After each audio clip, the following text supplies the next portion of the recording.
Hello दोस्तों, तो स्वागत है आपका एक और नाइट ड्राइव वीडियो में। और हम वीडियो में बात कर रहे थे man eater leopard of Rudraprayag की स्टोरी सुन रहे थे, जिसमें हम पहुंचे थे कि जिम कॉर्बेट ने एक गोली चला दी थी उस तेंदुए पे जो उनके उस पिंजरे पे फंसा था। अब उस पिंजरे पे फंसने के बाद वो उस पिंजरे के खूंटे से छूटने के बाद खूब लंबे डग भरता और उस पिंजरे के साथ वो धकेलते हुए वो खेत से आगे बढ़ा। अब पीछे से जिम कॉर्बेट के बाईं तरफ से एक बैरल की गोली चली और वो दो गोलियां चली और वो दो गोलियां थी आइवर्सन की। लेकिन जिम कॉर्बेट कह रहे हैं कि जो आइवर्सन ने जो दो गोलियां चलाई थी वो वेस्ट थी। अब राइफल को दोबारा भरने के चक्कर में उनकी जो बैटरी के कुछ हिस्से थे वो इधर उधर हो गए और उसने काम करना बंद कर दिया। अब तेंदुए की दहाड़ और चार गोलियों की आवाज़ सुनकर रुद्रप्रयाग बाजार और उसके आसपास के गांवों के लोगों ने घरों से लालटेन उठाकर बाहर आ गए और उस अकेले मकान की ओर बढ़े जहां जिस तरफ जिम कॉर्बेट और आइवर्सन उस तेंदुए पे घात लगा के बैठे हुए थे। अब उन्हें कुछ नहीं सुनाई दे रहा था। जिम कॉर्बेट कह रहे हैं कि उन्हें कुछ सुनाई दे रहा उनको तो कुछ सुनाई दे रहा था नहीं। अब उन्हें आवाज़ लगाना या उनको रोकना एक हिसाब से बेकार ही था। अब जिम कॉर्बेट कह रहे हैं कि जब वो अपनी राइफल के साथ नीचे उतरे तो आइवर्सन ने एक ज़बरदस्त काम किया कि वो जो उनका साथ जो उन्होंने पेट्रोल लैंप जो था उसने आइवर्सन ने जला दिया। अब जिसे वो मचान पर ऊपर एक साथ लेकर चले गए थे दोनों के दोनों।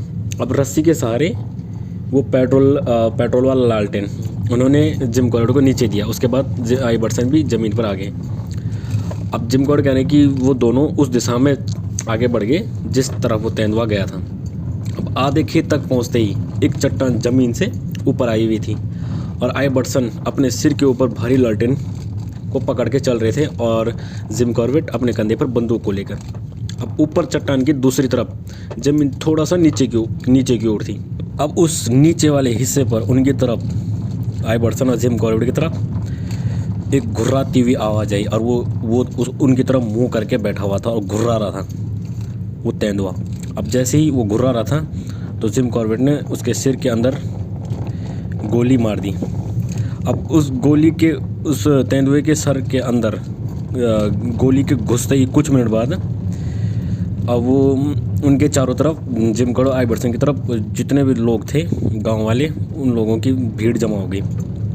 अब लोग अपने ख़तरनाक दुश्मन को यानी कि उस तेंदुए को देखकर उसको चारों तरफ से घेर कर नाच रहे थे कि भाई साहब मैन ईटर मारा गया।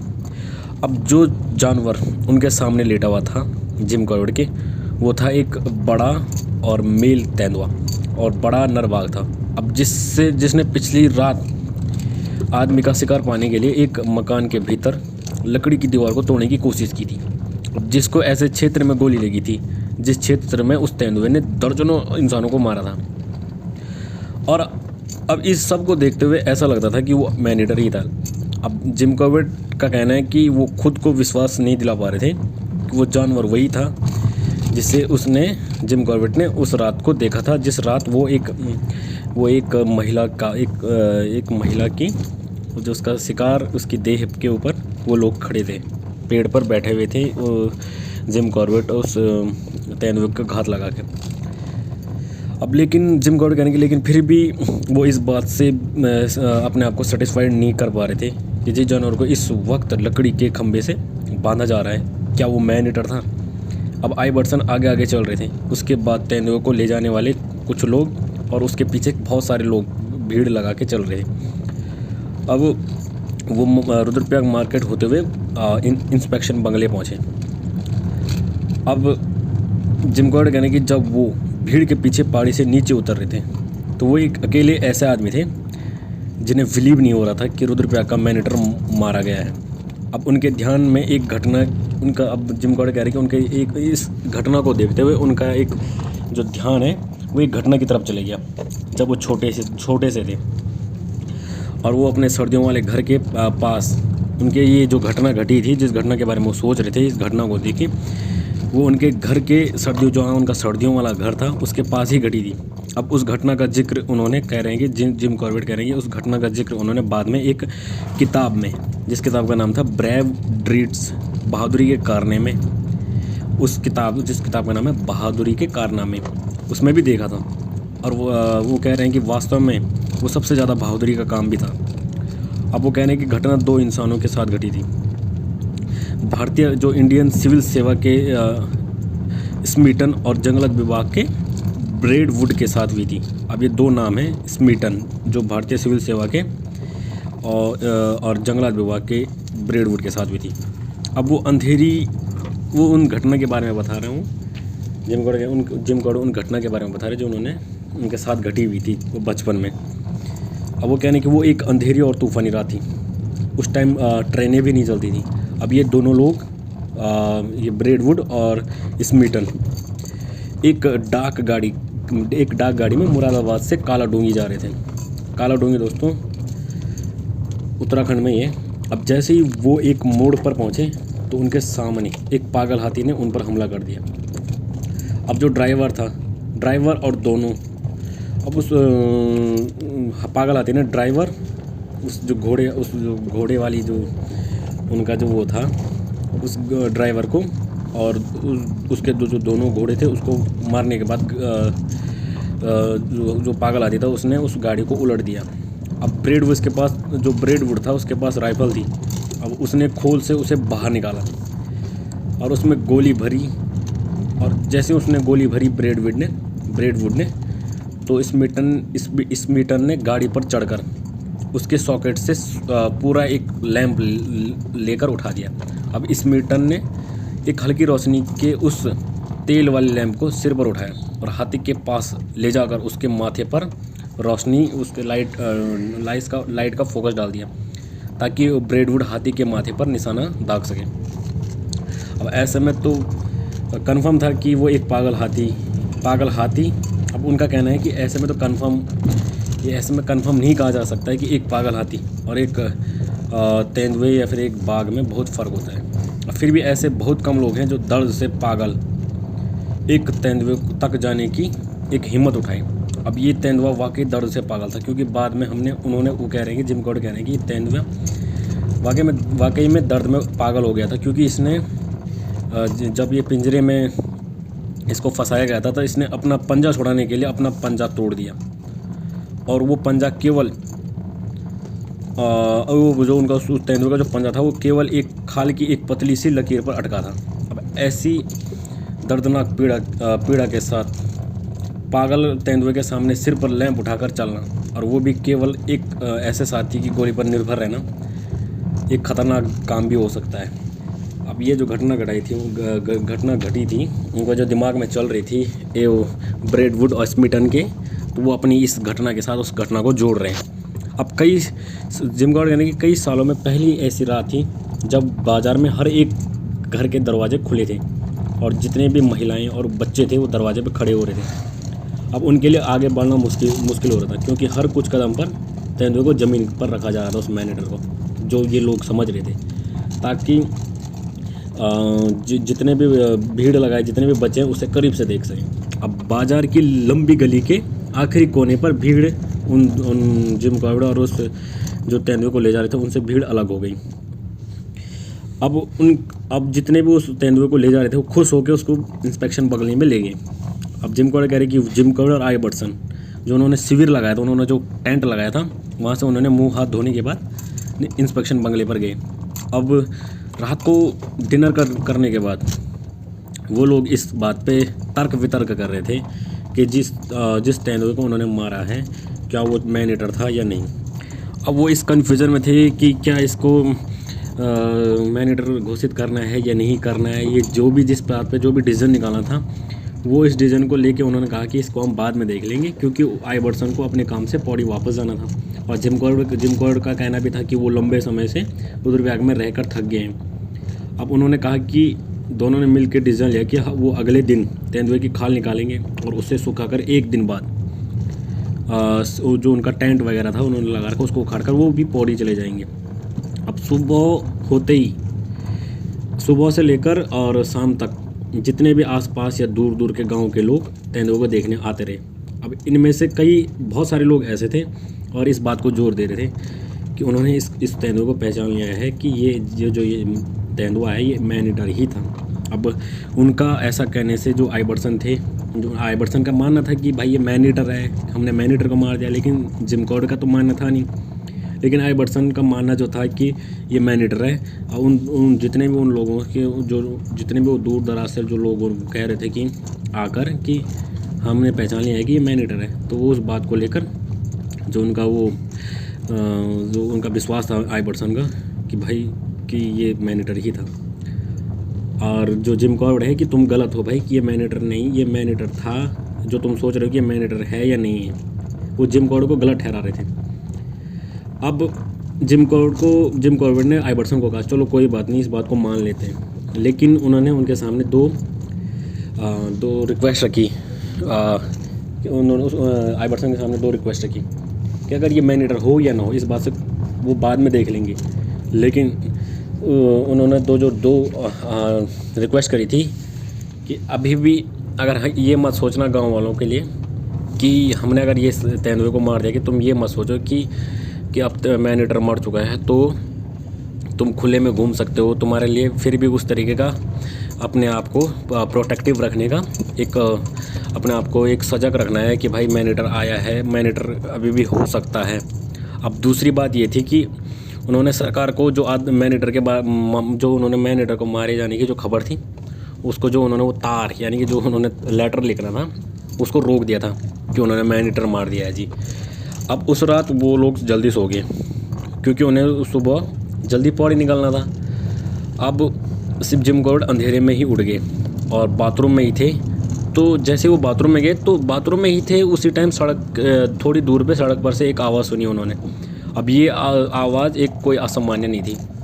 अब उन्होंने ज़ोर से आवाज़ देकर पूछा कि वहाँ सड़क पर इतनी सुबह क्या हो रहा है। अब जिम कॉर्ड को देखते हुए 4 लोग ऊपर चढ़कर उनके टेंट की तरफ आ गए और उन्होंने बताया कि जिम कॉर्ड साहब उन्हें पटवारी ने जो जिम कॉर्ड को हैं वो 4 लोग थे, उन्होंने पटवारी ने जिम कॉर्ड को कहने के लिए भेजा है कि नदी पार चटवा पीपल का जो पुल था उसके करीब 1 मील दूर आदमखोर ने एक महिला को मार दिया है। अब ये वाली सीरीज़ तो हमारी ख़त्म हो गई है। अब जो दूसरी सीरीज़ है शिकारी के पीछे पड़ा शिकार। दोस्तों मैं ये जो स्टोरी सुना रहा हूँ आपको, अब शिकारी के पीछे पड़ा शिकार, तो ये स्टोरी बहुत ही ज़्यादा इंटरेस्टिंग है। मगर इस स्टोरी को मैं इसी वीडियो में कवर नहीं कर पाऊँगा। तो अगर आपको ये स्टोरी पसंद आएगी तो प्लीज़ इसके बाद का जो ये शिकारी के पीछे पड़ा शिकार ये वाली सीरीज़ है, ये अगले पार्ट में भी इस स्टोरी को सुनना बहुत ही मज़ेदार है। तो अब इस सीरीज़ को शुरुआत करते हैं। अब आइबर्सन सुबह की चाय लाने वालों का इंतज़ार कर रहे थे। अब जैसे उन्होंने सुना कि कोई दरवाजे पे उनको नॉक कर रहा है उनके दरवाजे को, तो जैसे उस दरवाजे की चटकनी खोल रहे थे तो जिम कॉर्बेट वहाँ पहुँचे। अब उन्होंने पौड़ी जाने का जो दिमाग में चल रहा था कि उन्होंने कि अगली सुबह जिस दिन वो उसके आइबर्सन के कमरे पे गए उस दिन उन्होंने पौड़ी जाना था। तो उन्होंने इस पौड़ी जाने वाले को विचार को जो भी उनकी जर्नी थी उसको रोक दिया। अब वो उसी बिस्तर पे बैठे हुए थे जिस बिस्तर पे जीन लेटी हुई थी। अब अपने बीच एक बड़े नक्शे को जब आइबर्सन और जिम कॉर्ड बेड में बैठे तो उन्होंने उस बेड के बीच में एक बड़े से नक्शे को रखकर उसके ऊपर चाय की चुस्कियाँ ले रहे थे। अब उस चाय की चुस्कियाँ लेते लेते आगे की योजना बना रहे थे। अब पौड़ी के हेडक्वार्टर में आइबर्सन को काम का बहुत ज़्यादा प्रेशर था। वो ज़्यादा से ज़्यादा 2 दिन या और 2 रातें जिम कॉर्बेट को दे सकते थे। अब उन्होंने पिछले दिन नैनीताल तार किया था कि वो पौड़ी और कोटद्वार होकर वापस घर आ रहे हैं, जिम कॉर्बेट कह रहे हैं। अब जिम कॉर्बेट ने इस तार को रद्द करने का फैसला कर दिया और रेलगाड़ी के जाने के बजाय जिस रास्ते से वो आए थे उसी रास्ते से वापस जाने का फैसला किया। अब ये सब तय करने के बाद जिस जगह पर उस महिला का शिकार हुआ था उसे नक्शे में ढूंढने को वो अपने शिविर में वापस आ गए और अपने लोगों को उस योजना के बारे में बता रहे थे जो पौड़ी उन्होंने जाना था वापस। उसको बता रहे थे कि भाई अब हम पौड़ी नहीं जा रहे हैं क्योंकि एक शिकार और हो गया है, तो हमें उस पर छानबीन करनी है। अब जो शिकार की खबर लेकर आए थे जिम कॉर्बेट, जिम कॉर्बेट कह रहे हैं कि वो शिकार की खबर लेने वाले जो 4 लोग आए थे वो उनके पीछे पीछे आ रहे थे। अब जो जीन थी आइवर्सन की वाइफ, वो उनको रुद्रबैग में रहना था, इसलिए नाश्ते के बाद आइवर्सन और जिम कॉर्बेट दो घोड़े लेकर चल दिए। अब उनमें से एक घोड़ा जो था वो अरबी था, तो दूसरा इंग्लिश घोड़ी थी। अब जिम कॉर्बेट कह रहे हैं कि उन्होंने अब तक बहुत सारे घोड़ों की सवारी की है और उन्हें उन सारी घोड़ों का सवारी करने का अवसर मिला है, लेकिन उन सभी घोड़ों में से ये जो घोड़े थे, ये अरबी और ये इंग्लिश घोड़ी जो थी, इनका जो ये चलने का जो एक ट्रस्टेड चाल थी वो बहुत ही सॉलिड थी।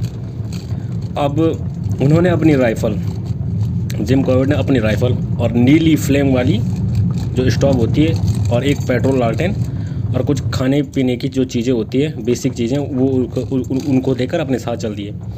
अब उनके साथ जो आइवर्सन का जो आदमी था वो एक घोड़े को लेकर चल रहा था, जो उन घोड़ों को दाना पानी खिला रहा था। अब जैसे ही वो लोग चटवा पीपल का जो पुल था, उस पुल पे उन्होंने घोड़ों को छोड़ दिया क्योंकि उसके ऊपर उन्हें चढ़ाई करनी थी। अब ये पुल उस रात बंद नहीं किया गया था जिस रात उन्होंने उस तेंदुए को मारा था। शायद यही कारण रहा होगा, जिम कॉर्बेट कहेंगे शायद यही कारण रहा होगा कि उस मैन ईटर ने नदी के पार जाकर जो भी उसे पहला गांव मिला उसने वहीं शिकार कर दिया। अब पुल पर जितने भी मार्गदर्शक लोग वगैरह थे, उन सभी लोग जिम कॉर्बेट और आइवर्सन का इंतज़ार कर रहे थे। अब वो उनके ऊपर उन जो जिम कॉर्बेट आइवर्सन है, वो लोग उन्हें एक घास वाली खड़ी घाटी में ले गए। अब वहाँ से नीचे घने पेड़ से भरे एक बीहड़ में ले गए जहाँ से एक नदी निकल रही थी। अब वहीं उन्होंने पटवारी और कुछ 20 लोगों को उस जिस महिला का शिकार हुआ था उसकी सिक्योरिटी के लिए वो उसके आसपास खड़े हुए थे। अब जिस महिला का शिकार हुआ था वो एक हट्टी कट्टी और गोरी लड़की थी जो करीब 18 या 20 साल की रही होगी, और वो मुंह के बल लेटी थी और जो उसके हाथ थे वो सीधे थे। अब उसके कपड़े भी फटे हुए थे, जिम कॉर्बेट कह रहे हैं, लेकिन पाँव से लेकर उसके गले तक तेंदुए ने उसको चाटा रहा होगा अपनी जीभ से, तो उसके निशान साफ दिखाई दे रहे थे। क्योंकि दोस्तों आपको बता दूं कि जो तेंदुआ रहता है उसके जब भी कोई प्रेडेटर किसी जानवर का शिकार करता है या किसी प्राणी का शिकार करता है, चाहे वो तेंदुआ हो या फिर लेपर्ड हो या टाइगर हो या फिर लॉयन हो, तो वो क्या करते हैं जब शिकार करते हैं तो पहले जिस जगह से उसे खाना स्टार्ट करना है शिकार को, तो उस जगह से अपनी जीभ को उस स्पेस पे रफ करते हैं, जिससे वो जो उसका हार्ड टंग रहता है, जो उसकी जीभ की जो त्वचा रहती है वो बहुत ज़्यादा हार्ड रहती है। तो जिस जगह पे, जिस स्पेस पे, जिस सरफेस पे वो उसको चाट रहा रहता है तो वो ढीला पड़ जाता है, जिससे उस जगह को वो जो जगह रहती है वो नम हो जाती है और जिससे वो शिकार को फाड़ सकता है। तो उसके निशान थे उस महिला के ऊपर। अब उसके गले पर जो दांतों के बहुत गहरे निशान थे। केवल जिम कॉर्बेट कह रहे हैं कि उस महिला का केवल कुछ पाउंड मांस उस तेंदुए ने खाया होगा। थोड़ा बहुत मांस उसने उसका बदन का ऊपरी हिस्सा था वहाँ से खाया था और कुछ नीचे के हिस्से से खाया था। तो जिम कॉर्बेट कह रहे हैं कि जिस ढोल और बीट ऑर्गेनाइज जो हुई थी उन्होंने उस पहाड़ी से सुनी थी, जिस महिला का शिकार किया गया था उसकी चौकीदारी कर रहे थे। तो वो लोग उस ढोल को बजा रहे थे क्योंकि दोपहर के 2 बज रहे थे। अब ऐसा कहना है कि इसलिए इस बात के कोई भी चांसेस नहीं थे कि तेंदुआ उनके आसपास होगा। अब जिम कॉर्बेट और आइवर्सन और जो पटवारी था और जो चौकीदार को लेकर गांव में चले गए ताकि वहां अपने लिए चाय पानी की व्यवस्था कर सके। अब चाय पीने के बाद जिम कॉर्बेट और आइवर्सन ने उस मकान को देखा जिसमें उस लड़की का शिकार किया गया था। अब ये एक कमरे वाला पत्थरों का चिना हुआ मकान था जो 2 या 3 एकड़ के एक सीढ़ीनुमा खेत के बीच बना हुआ था। अब इसमें वो लड़की और उसका पति और उसका 6 महीने का बच्चा और उसका जो ससुर था, ये लोग रहते थे। अब शिकार से 2 दिन पहले जो उस महिला का जो पति था वो 2 दिन पहले पौड़ी हेडक्वार्टर में किसी बात की गवाही देने के लिए गया हुआ था। और जो उसका जो पति था उसने अपने घर को अपने पिता की देखरेख में छोड़ दिया। अब शिकार की रात जब लड़की और उसका ससुर रात का जो खाना होता उसको खा चुके थे, अब सोने का समय हो चुका था। अब लड़की ने अपने बच्चे को सुलाते हुए उसे अपने ससुर के हाथ में दे दिया और वॉशरूम के लिए बाहर निकल गई। जिम कॉर्बेट का कहना है कि वो पहले कह रहे हैं कि जो जितने भी पहाड़ी इलाके के जितने भी मकान थे, जो उनका जो वॉशरूम की जो सुविधा उनके पास नहीं होती, तो उन्हें बाहर ही जाना पड़ता था। और जो वॉशरूम वगैरह उनके अटैच नहीं, आज के डेट में तो खैर अटैच रहते हैं, लेकिन अभी भी कई ऐसे इलाके हैं पहाड़ों में जहाँ वॉशरूम बाहर ही हैं। तो जब जो 18-20 साल की जो लड़की थी उसने अपने बच्चे को उसके दादाजी के पास जब दे रही थी तो बच्चे ने रोना शुरू कर दिया। अब इसलिए बाहर से कोई आवाज़ हुई भी होगी तो उसके ससुर ने वो आवाज़ उस आवाज़ हुई भी होगी तो उसके ससुर ने वो आवाज़ सुनी नहीं होगी। अब जिम कॉर्बेट कह रही कि उनका मानना ये है कि आवाज़ हुई ही नहीं होगी क्योंकि वो अंधेरी रात थी। अब कुछ मिनट रुकने के बाद ससुर ने बहू को आवाज़ दी होगी। अब बाहर से जवाब नहीं आने पर उसके ससुर उसने फिर आवाज़ दी होगी, तो तब वो उठा जो उसका ससुर था और वो झटाक से उसने दरवाज़ा बंद कर दिया था क्योंकि वो समझ गया था कि तेंदुआ उसकी बहू को उठाकर ले गया होगा क्योंकि इतनी देर से वो अंदर नहीं आई थी। अब कुछ देर पहले शाम को बारिश हुई थी। अब उस समय का दृश्य रहा होगा ये, वो जिम कॉर्बेट कह रहे हैं कि इसकी इसको इमेजिन किया जा सकता है।